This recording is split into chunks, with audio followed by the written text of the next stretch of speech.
What's going on, guys? Welcome back to another weekly portfolio update. So as you guys can see, the Nasdaq has had another great week, up 2.11%. So that means my portfolio has done relatively well. If you look at my largest position by far over Tesla over the last week, it's up 1.98%. My second largest position, IRN, is up 11.35% on the week. And then my third largest position has had a massive recovery. I'm so annoyed I didn't add more to it when it was at these low levels, but I didn't have a lot of spare change. And then the money I did have was going into IRN, which has had, also has had an amazing run. So, you kind of you can't always get the opportunity cost perfect. But yeah, Robinhood is one that I'm still going to be adding to. I've got 20 shares. They're only down 5.9% now. And then my smaller position, which I will continue to add to, Nebius, which is up 6.88% on the week. So yeah, that makes my account value £166,000, nearly £170,000. Got 5,250 of my allowance left. I did add, some more money into the account as I got paid, and we were kind of at a little waiting point between, letting the mortgage, see if I get approved for my mortgage, and then the solicitors. So I had a little bit of spare change. I still have money set aside for the house, but a lot of it is progressing slower. So it is leaving me a couple weeks where I can put a little bit of money in here or there, and it won't affect the house purchase too much. So yeah, since the last update, I have put in £750. So right now I've used £14,750 of my allowance for the year. Still got 5,250 left. And yeah, the big change happening is I've got 555 in cash. Big change is I've got up to 100 IRN shares. Just thought it'd be a nice round number. I'm going to take a little bit of break, add to my Robinhood, Nebius, and then potentially get Tesla up to 500 shares just for a nice round number. It's just the only thing is, with Tesla, there is a SpaceX merger risk. I know that's been a lot of the reason for its strength over the past weeks. There hasn't been a lot of, news regarding Tesla. Like, the robo-taxi rollout has still been relatively slow, even though they've, started producing them in Austin, Texas. And also they've had to, move over the production lines from the S and X to Optimus robots. That was happening in Q2 when we're in the second month of that. Elon did say there's going to be a lot of downtime. And then obviously they have to get new equipment, and that's going to take a while. So yeah, we probably won't start seeing the Optimus, line up and running till Q3. But yeah, so Tesla should be, flat if not down. But what's keeping it up, in my opinion, obviously not financial advice, is rumors about a SpaceX IPO and then merger afterwards. Yeah, I don't think this is a reason to be bullish on the stock.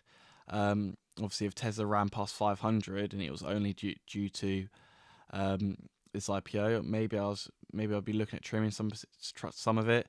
But because of some of the valuations being thrown out at SpaceX being so highly valued at 1.75 trillion, whereas I probably wouldn't pay more than maybe 1.2 trillion for SpaceX shares right now. So it really depends on what the merger looks like to see if it's a negative for Tesla shareholders or a positive. The one good thing about Tesla rallying on the news is that we could potentially get a higher merger acquisition. It depends on Tesla's share price. But yeah, we will see. It's all speculation right now. Anyway, so my portfolio is looking 55% up in Tesla, up £56,000, up 34% in IRN, up £1,200, also up 34% in Nebius, up £131, and only down 6% in Robinhood now, so only down £90. So my asset allocation has changed since last time. Tesla down to 96.03%. It probably by the end of the ISA, when I've put all the money in, will probably be sitting around 92, 93. IRN at 2.82%, Robinhood at 0.84%, and Nebius at 0.31%. Yeah, so we've had a decent 1 month, up £24,000 on the month, up 17%. It's crazy. On the 3 month, we're up £15,000. year to date, we're only down £1,500, which isn't too bad. On the 1 year, up £35,000, and total return up £53,000. Rate of return 120%. So yeah, it's not the best compared to some others I've seen out there. But obviously, when you're looking at your own portfolio, you shouldn't really compare to anyone else. You should just look at your own portfolio. If you're happy with it, if you're not, you can make changes. So yeah, I'm pretty happy with my portfolio, how it's doing. The goal for the portfolio by the end of the year is to be over the £200,000 mark. I do think that is very much achievable, but yeah, we'll see. I remember the prediction at the start was the goal at the start was to have a total net worth of £300,000. I think I said. So just having 200 in this portfolio plus the house I'm getting. Or I need to renovate the house, so that should bump up, build up a lot of equity in the house.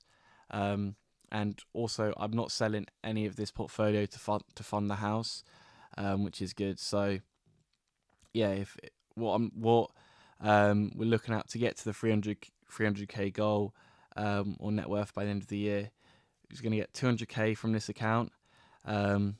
Probably sit about 70,000, maybe 80,000 in equity in the house, and then obviously my invest account.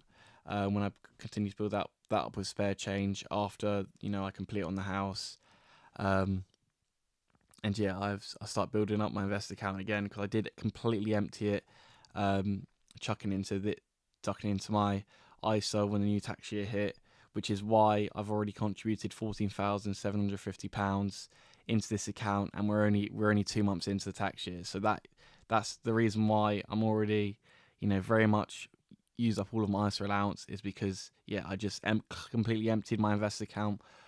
A lot of people say, why do you do that when I was negative on all of my positions in my invest account? And the reason for that was I can sell for a loss, and then that will increase my capital gains allowance for the year. So normally you only allow £3,000, but before you eat into that £3,000, I can make up the losses I've had in this tax year. So yeah, I was just like, sell at a loss, increase my capital gains allowance effectively, and then just move it into the ISA, and then all of the gains that I've got from moving it into the ISA, that doesn't use up any of my capital gains allowance because it's in an ISA. So yeah, I just thought that was a little bit of tax efficiency, because I can always put new money back into the invest account after I've maxed out ISA. I'll probably max out the ISA with probably by the end of June. Might be a bit ambitious. Definitely end of July. Yeah, definitely end of July. That's the goal to max out, which is good, because I think last year I maxed out my ISA in November, and yeah, I was able to max out earlier just because I had my invest account from the previous year. So anyway, guys, just thought I'd give you a little update. We're not quite seeing all-time high. This is the largest the account's been since I've done a weekly portfolio update, but we did cross over 170,000 earlier in the month, and just recently this week we did hit 169,000, nearly 170,000. Also earlier in the week, Tesla has had a pullback today, along with many other stocks. We've almost seen kind of a rotation out of hardware back into software, hence why Robinhood has just done so well in the second half of the week. Yeah, man. And same with Palantir. We also saw Palantir just shoot up the second half of the week. Same with SoFi. Even Microsoft, we've seen a slight rotation up 7% on the week. So yeah, we're starting to see rotating out of the hardware stocks that have done so well into the software stocks that have been relatively beaten up. I still think there's massive amounts of opportunity in the software stocks: Microsoft, SoFi, Palantir, Robinhood. I still think are buys, and I would be buying some of them if I have spare funds. I mean, I do have £500 that I have set aside. So yeah, we'll see what I end up buying next week, and I'll keep you guys updated in the next portfolio update. Anyway, guys, thanks so much for watching, and I'll see you in the next one. Goodbye.